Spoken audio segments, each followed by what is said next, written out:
there, everyone. This is Brayden and Tali with the Voice of My Beloved podcast. And here we are another week into the Love and Purity series that we've got going. It's very fun, just diving into this need for purity in our culture, in this generation. It's been really good. But why don't we talk a little bit about what we're kind of up to these days?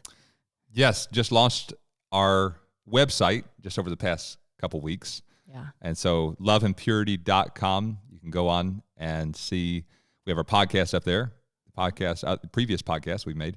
Mm-hmm. And we've got the little animated video that a friend of mine helped make. We want that to get out there. If you look at that and want to just post it on Facebook or anything, just to get that message out. We want to really be an encouragement to our generation to pursue a different path. Mm-hmm. I just been more aware recently of how devastating the path of lust is.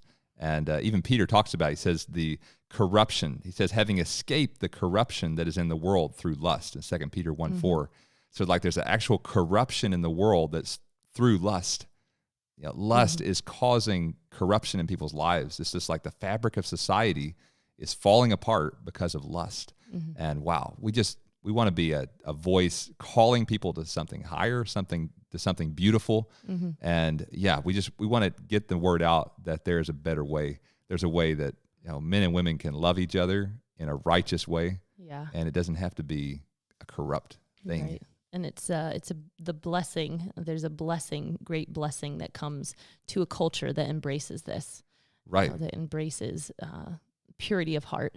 Yeah. So we're going to be touching on that today, just talking about the blessing that comes along and the curses that go along with not following the way of the word. Yeah. So if it seems really daunting to listen to who knows how many half-hour sessions of Brayden and Tali talking, you could just go to our website and watch this little video clip. And it's all that we're talking about in this little 5-minute nutshell. And it's cute and it's fun. It's great. Isaac Anderson did a great job putting that together. So make sure to go and check that out and sign up for our email update list to get further updates about the ministry, because we're actually going to be doing a Sukkot gathering here in the fall. B'ezrat Hashem. We've never with thrown God's help. Yeah. We've never thrown a We've helped do it in Israel, but as far as taking help on one ourselves, this is going to be a new adventure. Yes. So we look forward to everyone's excited volunteering hearts to help us. Right. So we're excited about that. And so if you sign up for updates, you'll be able to stay connected to what we're up to. Oh, we're also talking about doing a Bible memory podcast. Yes, something we're very excited about. Yeah. So we'll update you more on that when we get that going here. Mm-hmm. And then in the midst of all of this, we're also saying goodbye to lots of friends and family heading over to Israel. So that's been going to be going on for the next couple weeks too. People leaving out every couple weeks or every couple days. Mm-hmm. It's sad, but it's also exciting. We're going to go into a new season we've never been in before, being here alone in the States. That's right. So it's exciting. We're glad we have each other, right? Yes. Yeah, and our sweet, sweet children, and my dear mom and dad. Yeah. And Brayden's grandmother. Yes. It's going to be great, a party. So here we go. We're going to continue talking about dating problems today. Mm-hmm. And just some of the issues that there are before we jump into the answer, the path of holiness, the path of purity. Mm-hmm. Betrothal. We'll throw out that word right now and explain it later. The path that God led Brayden and I on. But we're excited to get into that. But we're gonna continue talking a little bit today about the problems that we have, and we're gonna go back to history. Because we're talking about seeking the ancient paths, right? Mm. And so we're gonna go back into history a little bit. We're going back to 100 so years ago, right. When courtship was the norm. And so we just wanted to talk a little bit about that and what the difference is there. So courtship is like, what is that? I would define courtship as a relationship that's built by a single young woman, single young man that's in the context of family. Uh-huh. So back in the 1920s, 1930s, this was a commonplace scene in American homes where, a young man's interested in a young lady, he goes, hangs out with the family.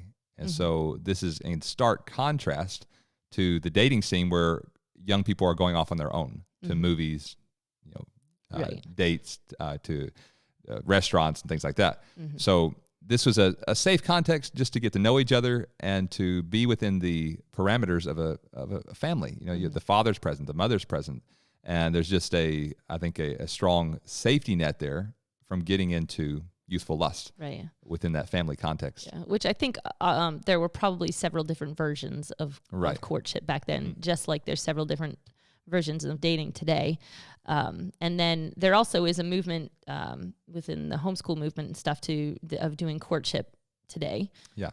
Which I think Joshua Harris was the one that he had written this book, I Kissed Dating Goodbye, right? And that kind of sparked this movement of courtship. Unfortunately, he's reneged on that, right? Yes. He's actually not going along with that anymore. A totally different mindset on that now. Yeah, but so there's different perspectives on things with that, but just going back to the courtship thing. So the problem, I guess, the reason why it kind of developed into the dating thing was because I think in a lot of situations the family almost got too involved, and they started, not really caring what the girl thought, or and so it started becoming this issue of like, they wanted to marry for economic stability or political things or whatever it was. And so that's the reason why I think there was this generation. You're talking about like way back, like arranged marriages, more like that, where like kings would marry off their daughters to other kings so they would keep their status, keep a peaceful in between the two kingdoms. I don't know. I think early 1900s though, that people wanted their daughters to marry someone who was going to be able to, which of course you still want that today, like someone who's going to be financially stable and stuff like that. But I think that there was probably such a pressure put on young people to marry for, these reasons, because outside of God and parents really seeking God, like who is the one, you go to your natural makeup of how do we find a husband? Well, we have to find someone with a good job, and we have to find someone that does this or likes this. So you're just saying taking out the emotional element of it, the parents were not really aware of this emotional element. So young people were seeking to get out of that and just, to just awaken their emotions. Freedom. Dating was allowing that to happen. Yeah. Yeah. I think that's partially why they felt stifled. Yeah. And so, it develops into dating, and then the dating has gone through quite an interesting evolution as it's, started in the 20s, and now we've gotten to today where dating is all kinds of craziness, and where we've got internet dating and phone dating, and there's all kinds of stuff, and it's led to just all kinds of problems in our culture today, just because it's basically the attitude of sending off the youth to go discover what love is, how it hurts, and figure it out for yourself, kind of a thing. Well, it's led to quite a lot of problems. And so Brayden's going to talk about just some of the statistics that we have in our culture today here in America. It's an article I found by Michael Snyder. This was written in 2014, so things have actually gotten significantly worse since then. But here's some stats that are pretty shocking.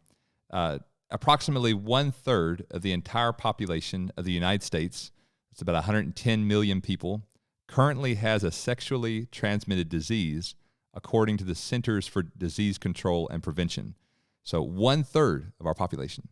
That's it's mind-boggling. This is, what Peter was right. He said there's a corruption that comes to the world when you allow lust, and when that goes unchecked, the corruption comes in. Yeah. People get sick with diseases. People, families fall apart. Just corruption happens when families fall apart and people are just motivated only by lust. Another thing here: America has the highest sexually transmitted disease infection rate in the entire industrialized world. Our nation here, that has turned its back turned its back on a righteous standard. Right. But now we're paying. Here's the curse: the highest rate of sexually transmitted diseases in the entire industrialized world. Here's another thing. You had something there? Nope. I was just going to say, this is what freedom leads to. Like, we're supposedly a free country, and now we're stuck with all kinds of medications and trying to figure out what to do with all these diseases. But but we're free. So. Yeah, I was reading an article of some of the scientists that are trying to come up with all the drugs to control these diseases, and said we're at the near breaking point of trying to figure out how to control this epidemic of sexually transmitted diseases. So it's just it is a serious problem in our country right now. Another here we have: the United States has the highest teen pregnancy rate in the entire industrialized world. So here we go again. We've just fed this idea of, go out and do what makes you feel good, and that's what's going to lead to a happy life. But we see that that's not the case. A lot of destruction comes from that. Here we go. It has been estimated that 89% of all pornography is produced in the United States. So here again, when a culture embraces just this whole lust-driven culture, then wow, the United States used to be known for sending out missionaries, to these, that was it had a righteous name, but now look what we're sending out. 89% of all pornography is produced in the United States. Yeah. That's a horrific stat. Yeah, and I also just wanted to point out too that these problems are they're becoming such big problems that even non-religious people and there's actually non-religious organizations out there that are trying to bring awareness to the problem. Like even with this whole issue of pornography and stuff and addictions, there's organizations out there completely outside of the church that's saying we are killing our people through this. Like it is so bad for your health. Right. That it's a health concern. It's become a very big health concern within marriage. Do you want to talk a little bit about that? They've even done they can take a picture of your brain. They can have X-ray of your brain. And so they've taken X-rays of people. It's not an X-ray, but it's something. Well, yeah, whatever. Scanning the brain. Tali knows more about medical stuff than me. But whatever, they scan the brain. They can see what's going on inside the brain. And in these people, they've tested people that were addicted to cocaine. And they have these what look like wormholes in their brain, where this addiction has just totally just... You said addicted to cocaine? Addicted to cocaine, yeah. Okay. And so then they compare those people that had a cocaine addiction to people that have pornography addiction, and their brains look almost identical. So that addiction has such a mind-altering effect on people. And so this is something that we have to be very aware of, that this is something that can just destroy your mind. But also what they've found out, people that have studied the brain is actually made up of a substance about the consistency of butter, room temperature butter. And so it can be easily configured in a way. So there's hope for renewal of our minds. God made our brains in such a miraculous and amazing way that we can renew our minds. So I just want to encourage my generation out there that people that are stuck in these addictions, there is hope. We need to get the Word of God. This is why we're so enthusiastic about memorizing the Word, because the Word has a healing power. And if we can get the Word in our meditations, as Psalm 1 says, day and night, that is our hope of regaining our minds as a culture. And so we want to really encourage that. Yeah. Another stat, America has the highest divorce rate in the world by a good margin. So all this, all these things are just letting us know that the path of lust, seduction, all these things lead to a very, very bitter end.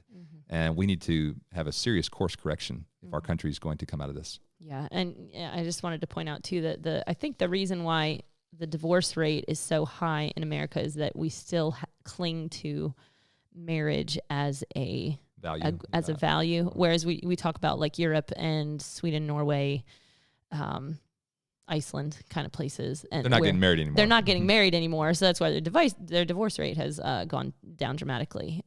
But America is still in that place where we still, we're talking with these statistics here. We're talking about this is going on in our churches here. Oh, yeah. This is going on in the church. This is going on in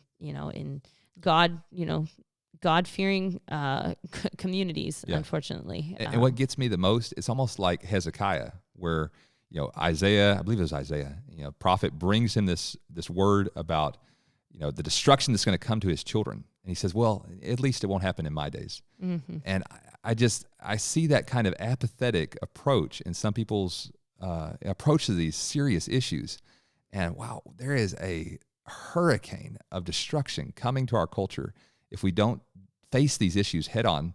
And I just do not want to have that same approach as Hezekiah has. Well, at least, we're experiencing the devastation of it on many levels right now, but left unchecked, it's going to be horrific, just totally horrific. Yeah. And so we have to have a very engaged and, let's cry out to God for a change, mm-hmm. and that he would help us to overcome these things, because it's only leading to hell, really.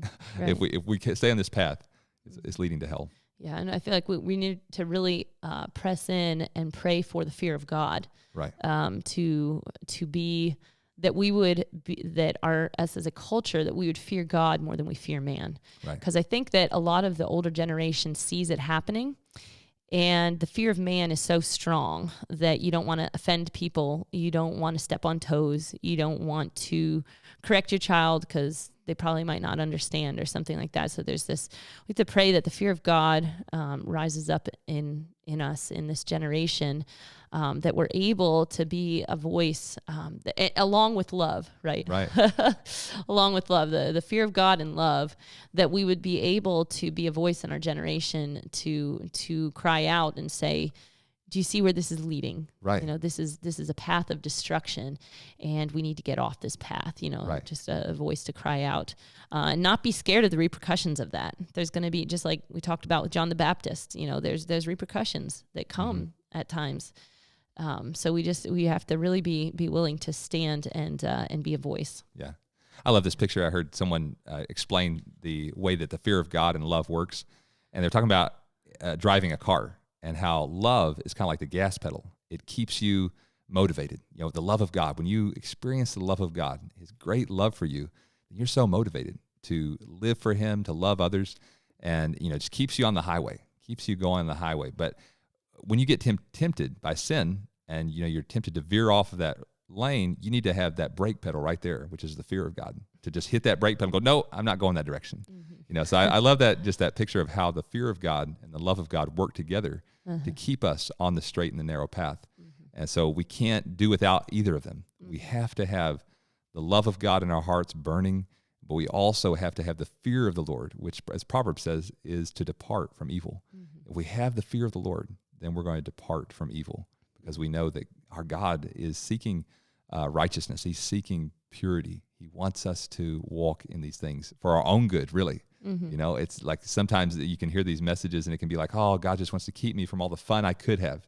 No, God wants you to live the fullest life, mm-hmm. and this can be suffering at times, and it's not all just based on this life, the pleasure we have in this life. But I'm just saying that sometimes we get off track by thinking that God is just trying to withhold from us, blessings. But no, God, he's so full. His heart is so abundant. He wants us to walk in blessing and life and goodness. Yeah. And this is the path that we need to embrace. It's not the monk approach, right? Where you have to, it's like, that all of God's rules were put there just to torture us. And if we torture ourselves even more than following the rules, then you're really in good standing with God. If you just really are tortured, it's like, it's not the God, and it's good to understand God's, righteousness, peace, and joy, the kingdom. This is the kingdom, right? There's joy, and even in trials, there's joy. Right. And so, we don't miss out on anything. There is fullness of joy in the presence of God. Mm-hmm. And so we know that as we follow the path that he puts before us, this righteous path, that we will experience the fullness of joy. Because, even with these other things, there's pleasure for a period of time and great destruction that comes afterwards, the consequence of it. So this is not true joy. This is not true pleasure or well, the scripture talks about the deceitfulness of sin. Mm-hmm. It looks so appealing. It looks so desirable. Just like that fruit that Eve, was tempted to eat. Mm-hmm. It looks so desirable. But yet, once you taste it, once you've partaken of it, then it only leads to a curse. And so, we need to keep going in the straight and narrow. That's what's going to lead to life abundant. Yeah. Did you want to talk about that series or just mention that series that you've gone through with guys before the? Yeah, there's a series I recommend it. It's very well done. It's called the Conqueror Series, and this is a series that has a very high success rate in helping guys get over the addiction of pornography. And so I recommend it. I have seen it, and it's very well done. So yeah, if people are interested in a resource to do as a group, I recommend this resource. Yeah, it's really good. So we want to look at a little bit here, a story in the Bible that goes along with this theme. And this is the story of Balaam. And we want to look at Numbers chapter 25. And what's interesting, if we back up just a little bit before we get to this chapter, it's Balaam and Balak are up in the mountains surrounding Israel, out encamped in this valley below. And Balak is desperately trying to get Balaam to curse Israel. But he said, I can only speak what the Lord gives me to say. And so, Balaam is he just keeps on speaking what God gives him to say, and it's only blessing. It's blessing, blessing, blessing. So Balak is really frustrated. It's like, all right. So then they just, after this series of events, he just is not cursing them. Then it looks like they give up. Well, we have this right after this whole situation. We look at Numbers chapter 25, and it says, Now Israel remained in Acacia Grove, and the people began to commit harlotry with the women of Moab. They invited the people to the sacrifices of their gods, and the people ate and bowed down to their gods. So Israel was joined to Baal of Peor, and the anger of the Lord was aroused against Israel. So what happened? He was not able to verbally curse Israel, but then all of a sudden Israel brings a curse upon themselves. And when we look further on in the book of Numbers, we look at Numbers chapter 31, verse 15. And this is Moses. He says, Moses said to them, Have you kept all the women alive?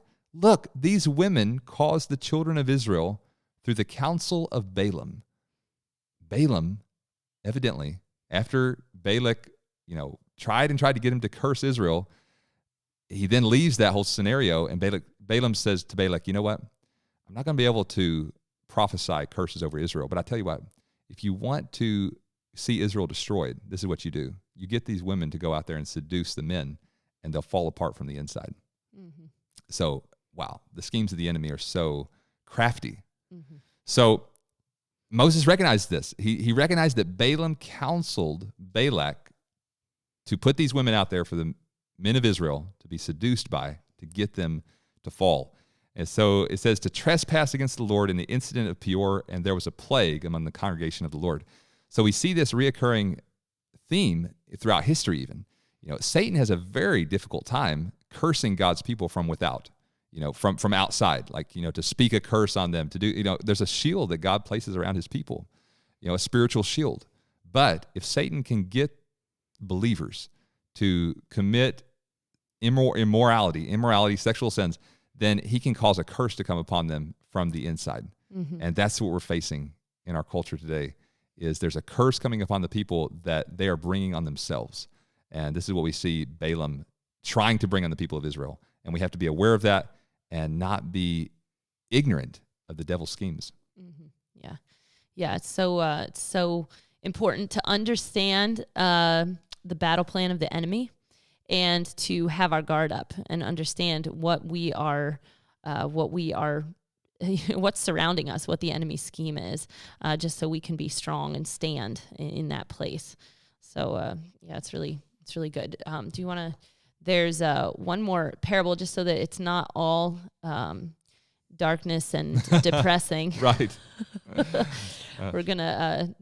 Brayden's going to talk here about a parable that Yeshua so this is a very encouraging parable to me, because we're talking about the past two podcasts. We've been talking about the problems. Okay, there's some very obvious problems, and it's important to recognize that there's problems in order to go to get beyond those problems. Mm-hmm.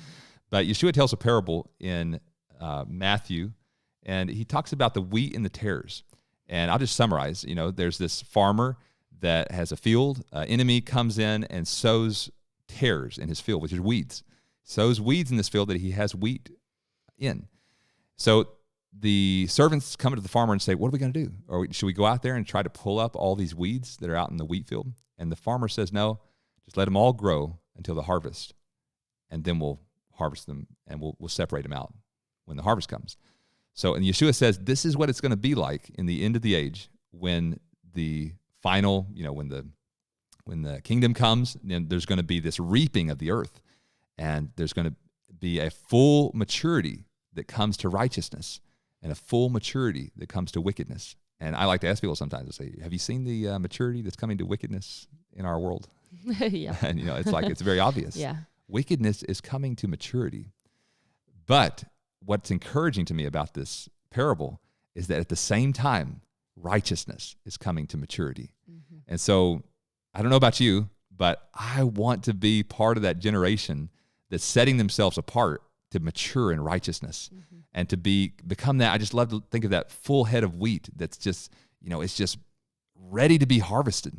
And I want to be encouraging to the people out there that are seeking that, and to be a part of that people that is mature in righteousness. This is the people mm-hmm. that Yeshua is going to come back for as a pure bride, a generation that is pure, set themselves apart from the corruption of this world.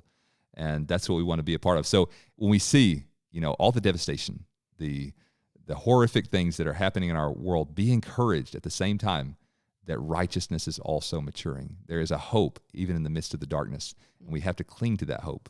Yeah.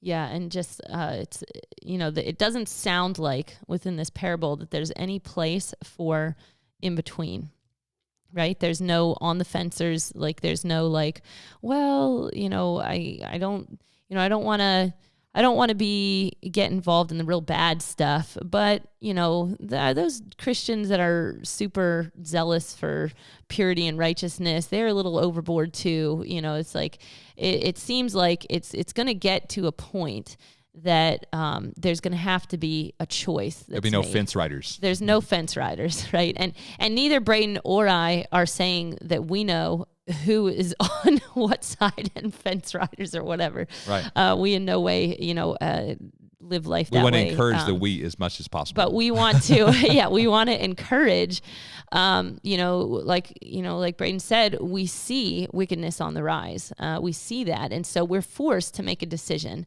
Am I going to, going to go along with that? Because it's the easy path, and people don't realize that, but that is, the culture is going that way in crowds. This is the flow of the culture, and to stand against that, to do something different, it's going to take some guts. It's going to take some real tenacity to really stand and say, you know what, no. And you know what, the more I see this wickedness, the more it's going to drive me in my pursuit of holiness. Right. And the more I see the downfall of the culture, the more I'm going to go up. I want to go up. I want to raise my standards. I want to walk in a pure place. And so I pray that is all of our hearts as we all prepare for this wedding that is coming. It's going to be an amazing day, worth every bit of strength that it takes to stand in this place. So we bless you with that. Stand, make the choice to walk in righteousness, and be blessed.